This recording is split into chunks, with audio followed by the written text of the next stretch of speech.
Bismillahirrahmanirrahim. Assalamualaikum warahmatullahi wabarakatuh. Halo teman-teman, kakak-kakak, serta adik-adik semuanya.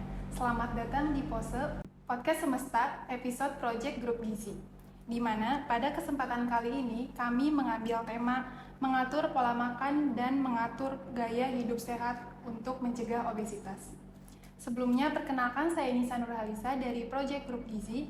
Pada hari ini saya berkesempatan menjadi host Podcast Semesta. Tentunya teman-teman, saya tidak sendiri, saya bersama Ibu Misna Sabila, yaitu salah seorang dosen dari Fakultas Kesehatan Masyarakat Universitas Muhammadiyah Jakarta. Langsung saja kita kepada Ibu Misna. Halo Ibu, apa kabar? Halo, Assalamualaikum. Waalaikumsalam. Alhamdulillah baik dan sehat. Alhamdulillah Ibu. Saya bertanya dulu nih sebelumnya kepada Ibu Misna, untuk kesibukan Ibu nih akhir-akhir ini tuh seperti apa gitu, lagi ada proyek atau bagaimana? Ya, alhamdulillah saat ini saya sedang studi lanjut doktoral dan dalam tahap pengumpulan data untuk disertasi saya. Mohon doanya mudah-mudahan bisa cepat selesai dan bisa kembali lagi ketemu teman-teman di fakultas. Selamat semangat ya Bu.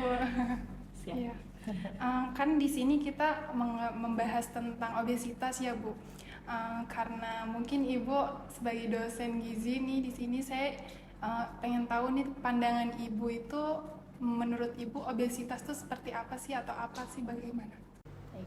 Obesitas merupakan salah satu masalah gizi lebih yang mana ditandai dengan kondisi penumpukan lemak di dalam tubuh akibat ketidakseimbangan antara asupan energi yang masuk ke dalam tubuh dengan pengeluaran energi, dan itu merupakan salah satu pemicu untuk menjadi masalah-masalah penyakit tidak menular selanjutnya.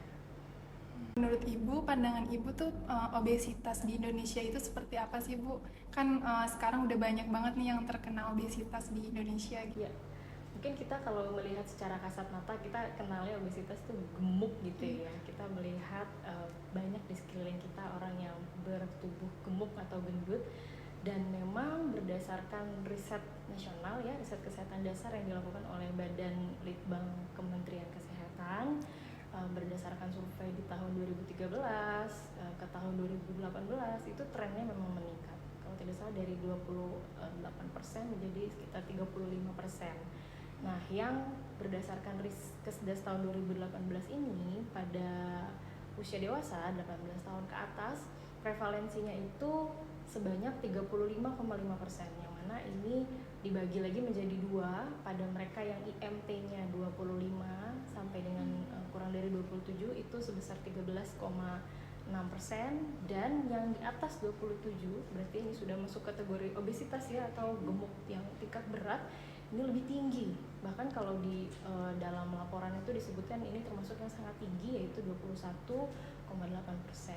Dan kita belum dapat data yang terbaru ya, karena saat ini masih dalam proses survei Riskesdas, atau sekarang berubah nama menjadi SKI. Kita akan tunggu, insya Allah sedang running, mudah-mudahan di tahun ini atau di tahun mendatang akan rilis gitu hasilnya. Karena trennya mungkin berubah karena kita sempat mengalami mengalami pandemi, di mana perilaku kita juga berubah. Yang tadinya kita keluar, kemudian mobilitas kita ditahan gitu ya, di rumah saja, dirumahkan semua, dan saya kira itu akan berdampak juga terhadap prevalensi obesitas di Indonesia.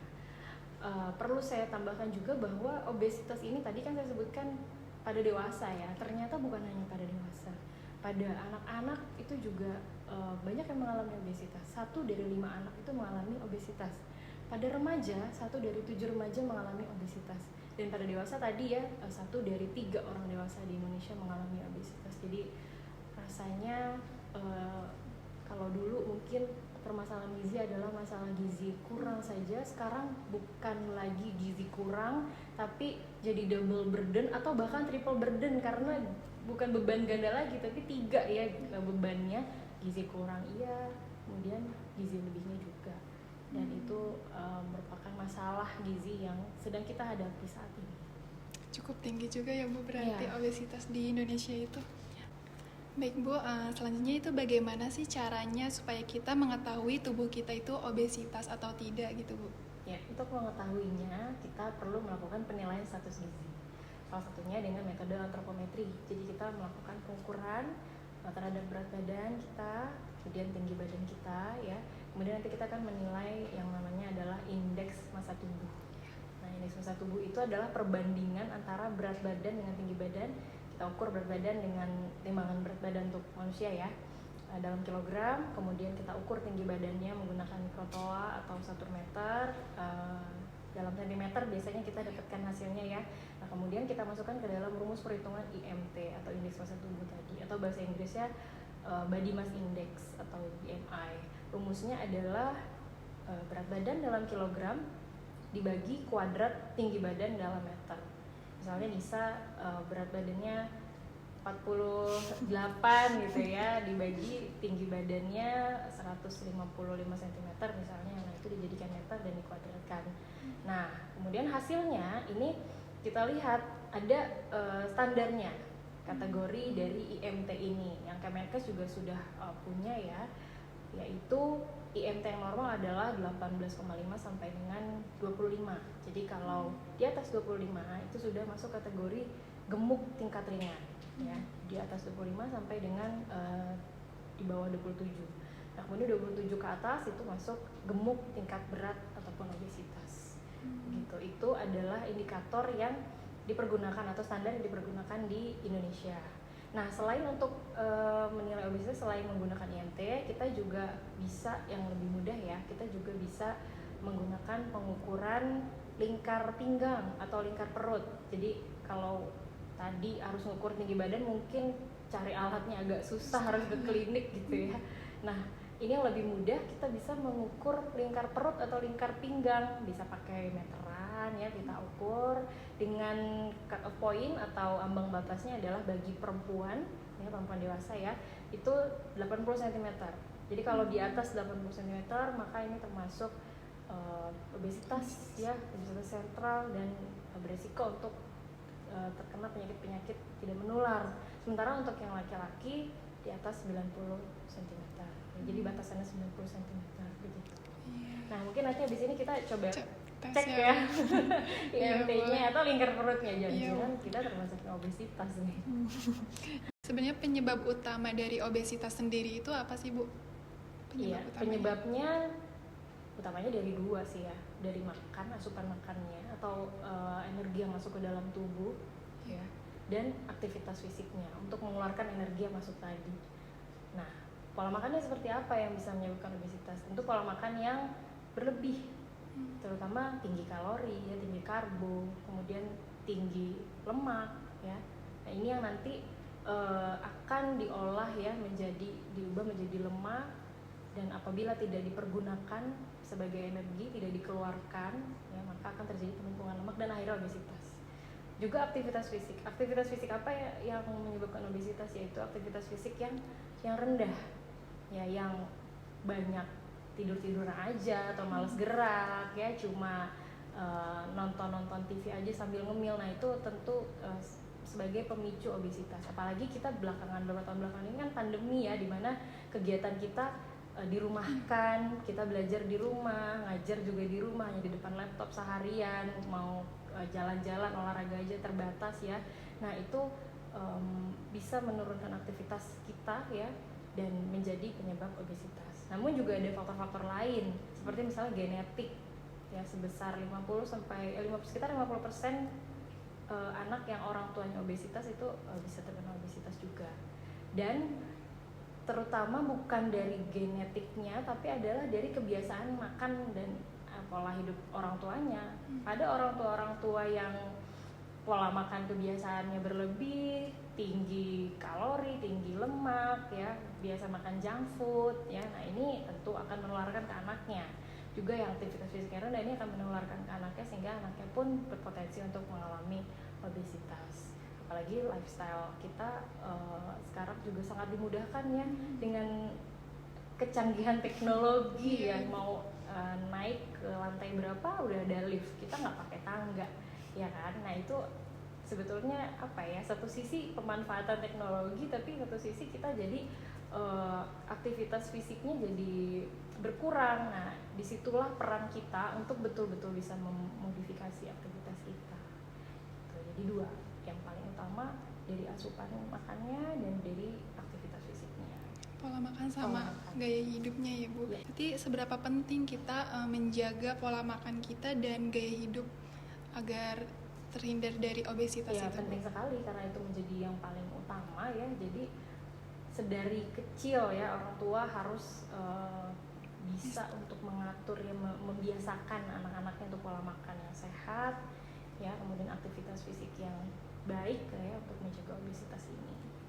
Berarti bagaimana pola makan yang baik untuk mencegah obesitas itu Bu? Nah itu sangat penting nih. Pola makan yang baik untuk mencegah obesitas. Nah, Kemenkes itu sudah punya pedomannya yang disebut sebagai pedoman umum gizi seimbang. Mungkin Nisa udah sering dengar ya.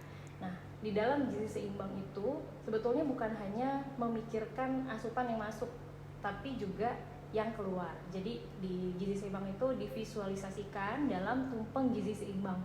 Tahu ya tumpeng ya, seperti ini. Nah, tumpeng itu divisualisasikan pada pilar-pilar dari gizi seimbang itu. Nah, kalau kita lihat tumpeng yang bawah lebar, makin ke atas makin kecil. Nah, ini merupakan pilar yang pertama, yaitu keanekaragaman pangan. Jadi sebaiknya kita makan beragam atau berbagai jenis makanan itu kita konsumsi sehari-hari. Nah, boleh saya jelasin ya tentang pilar ini. Itu tadi pilar yang pertama yang mana digambarkan dalam tumpeng. Di bagian yang paling bawah itu adalah kelompok makanan pokok. Kalau kita biasanya makan pokoknya apa Nisa? Nasi ya. Kita nasi. Nah, itu sebagai salah satu sumber karbohidrat. Ya, ini bahkan di dalam gizi seimbang juga sudah ditentukan bukan hanya jenisnya, tapi juga porsiannya. Jadi makan yang beragam, tapi tidak cukup, tapi juga harus memperhatikan kuantitasnya. Jadi porsinya juga diperhatikan. Ya, untuk makanan pokok itu sekitar 3-4 porsi per hari. Nah, kemudian ke atas lagi itu ada kelompok sayur-sayuran dan juga buah-buahan. Sayur-sayuran dan buah-buahan ini porsiannya adalah sekitar 3-4 porsi untuk sayur-sayuran dan buah-buahan 2-3 porsi. Kemudian ke atas lagi di tumpengnya itu ada jenis kelompok lauk pauk, protein ya, sumber protein nabati dan juga hewani. Yang nabati dan hewani ini porsiannya adalah 2-4 porsi per hari. Dan di kerucutnya ujung ya, nah itu adalah pembatasan. Jadi kalau tadi sudah dijelaskan kelompok-kelompoknya, kemudian yang di paling ujung ini adalah anjuran untuk membatasi asupan garam, gula, dan juga minyak. Nah, untuk garam itu pembatasannya adalah 1 sendok teh per hari, kemudian untuk gula adalah 4 sendok makan per hari, dan untuk minyaknya adalah 5 sendok makan per hari. Dan jangan lupa juga untuk mengkonsumsi air putih minimal 8 gelas per hari. Itu pilar yang pertama. Kemudian pilar yang kedua adalah pola hidup bersih dan sehat atau PHBS. Nah, kalau di dalam tumpeng gizi seimbang itu dibuatkan ikon cuci tangan. Ya, cuci tangan kan salah satu PHBS ya. Ya, dengan kita mencuci tangan sebelum beraktivitas atau setelah beraktivitas itu bisa mencegah diri dari infeksi penyakit, sehingga itu bisa mempertahankan status gizi kita menjadi tetap baik. Kemudian yang ketiga adalah aktivitas fisik. Kalau di dalam tumpeng gizi seimbang, ikon-ikon aktivitas fisik itu ada di bagian bawah ya. Di situ ada beberapa kegiatan seperti misalnya berjalan, bersepeda, kemudian sepak bola kalau nggak salah ya. Kemudian juga ada menyapu. Nah, itu merupakan aktivitas fisik yang bisa kita lakukan di rumah ya sehari-hari. Kemudian pilar yang keempat adalah memantau berat badan. Jadi selain tadi kita mengatur pola makannya yang beragam dan juga porsinya yang tepat, kemudian PHBS, kemudian juga aktivitas untuk mengatur energi yang keluar. Nah, kita perlu mengontrol berat badan kita, memantau ya, kita memantau apakah berat badan kita tetap berada pada status gizi yang normal ya, berat badannya tetap yang baik atau berlebih. Nah, dengan kita mengontrol maka kita kemudian bisa melakukan pencegahan, dan juga kalau sudah berlebih kita bisa menanggulanginya. Begitu. Kemudian ini agak panjang. Di dalam POGS itu selain tumpeng tadi ya, juga ada visualisasi isi piringku. Mungkin Nisa juga pernah denger ya, isi piringku. Bentuknya gimana Nisa? Isi piringku bulat. Bentuknya bulat, iya betul. Isi piringku yang berbentuk bulat itu adalah gambaran untuk satu kali makan. Kalau tadi yang tumpeng untuk satu hari ya, karena kan porsi-porsinya berapa, 3-4 porsi. Nah, kalau untuk isi piringku ini adalah satu kali makan, di mana di bagian setengah piring itu terdiri dari 2/3 makanan pokok dan 1/3-nya lauk, dan kemudian di setengahnya lagi terdiri dari 2/3 sayuran dan 1/3-nya buah-buahan. Plus jangan lupa minum air putih. Iya. Gitu untuk pola makannya. Iya, cukup menarik banget ya Bu. Dan ini kayaknya kita harus harus betul-betul terapin ya, karena alhamdulillah kita udah dibuatin panduan yang sudah sedetil itu. Kalau dulu kita cuma punya panduan 4 sehat 5 sempurna. Ya, yang penting makan ada makanan pokok, lauk, sayur, buah gitu aja kan ya. Kalau sekarang sudah sampai dipikirkan berapa sih porsinya yang tepat untuk mencegah obesitas yang seimbang.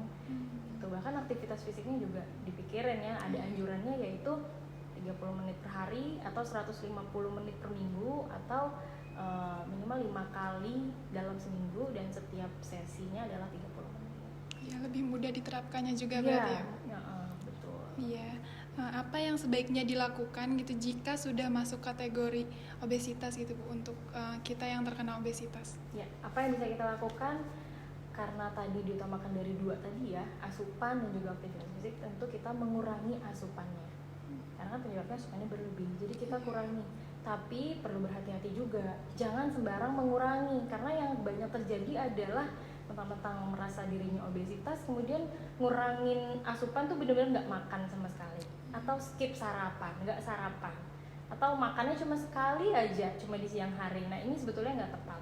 Tetap pola makannya harus diatur, terjadwal ya, makan sarapan pagi tetap, kemudian ada selingan siang, ada makan siang, selingan sore, dan juga makan malam dengan jadwal yang teratur dan porsi yang tepat, dimana tentu harus dikurangi. Kalau tadi isi piringku yang gizi seimbang adalah ada 1/3 dan 2/3, bagi yang sudah obesitas ini isi piringkunya berbeda, disebutnya adalah piring T. Jadi piringnya tetap bulat, tapi di dalamnya itu seperti huruf T gini ya, dimana setengah piring itu terdiri dari sayur dan buah, dan yang di atasnya dari setengah piringnya itu 1/4-nya ke makanan pokok dan 1/4-nya adalah lauk. Jadi berkurang dari yang tadinya 2/3 ya, makanan pokoknya jadi 1/4. Begitu pula lauk pauknya juga berkurang menjadi 1/4 piring saja. Gitu. Dan tentu untuk air putihnya tetap harus dikonsumsi 8 gelas per hari, bahkan kalau bisa dilebihkan maksudnya, bisa sampai 2-3 liter per hari. Itu tadi dari pola makan. Nah, selain itu kan dari aktivitas fisik juga harus ditingkatkan. Kalau tadi adalah 30 menit ya, kalau sudah mengalami obesitas memang sebaiknya 40 menit atau sampai 60 menit ya. Misalnya kayak kita senam aerobik ya, atau bahkan ditambahkan dengan angkat beban, itu akan lebih baik ya.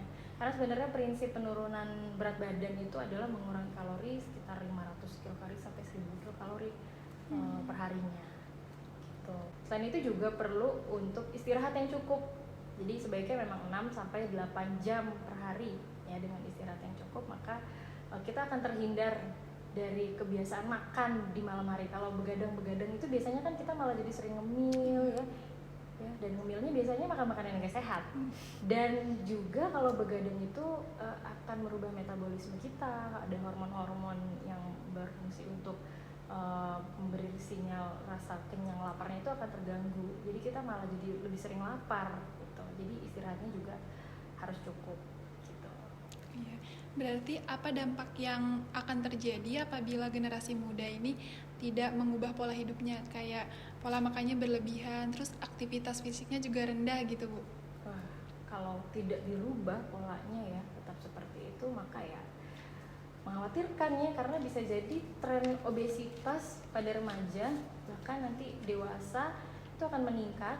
Dan mungkin karena kita sebentar lagi akan mendapatkan bonus demografi ya di 2030 dan 2045 ini, yang dikhawatirkan itu bukan menjadi bonus demografi tapi jadi beban demografi, karena banyak remaja, banyak kelompok-kelompok usia muda yang mengalami masalah gizi. Dan perlu diketahui bahwa obesitas ini menjadi pintu gerbang dari penyakit-penyakit tidak menular ataupun penyakit-penyakit degeneratif seperti misalnya penyakit kardiovaskular ya, penyakit jantung koroner, hipertensi, stroke, juga diabetes mellitus akibat resistensi insulin karena penumpukan lemak tadi, juga bisa menjadi pemicu kanker ya. Jadi obesitas ini betul-betul sangat berbahaya karena menjadi pintu gerbang bagi penyakit-penyakit tidak menular tadi.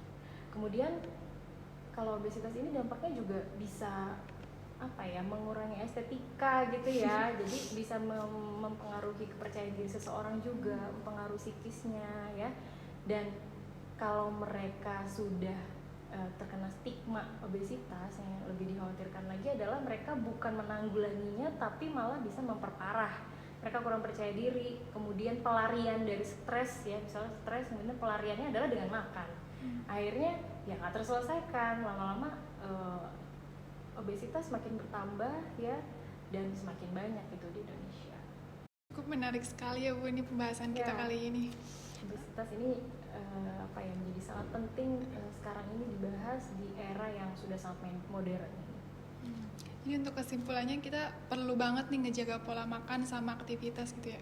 Apalagi kalau misalkan udah terkena obesitas bisa menjadi pintu untuk penyakit-penyakit yang lainnya gitu ya Bu. Betul. Ini kayaknya Anissa kalau secara kasat mata sih kelihatannya masih aman ya, mudah-mudahan di MT-nya ya insya Allah, dan itu harus tetap dipertahankan. Iya. Pembahasan yang sangat menarik sekali teman-teman. Terima kasih kepada Ibu Misna yang telah memberikan kita pengetahuan yang cukup banyak banget. Bermanfaat ya. Cukup sekian podcast pada episode kali ini dari Project Group Gizi mengenai mengatur pola makan dan menetapkan gaya hidup sehat untuk mencegah obesitas. Sampai berjumpa di podcast selanjutnya. Wassalamualaikum warahmatullahi wabarakatuh.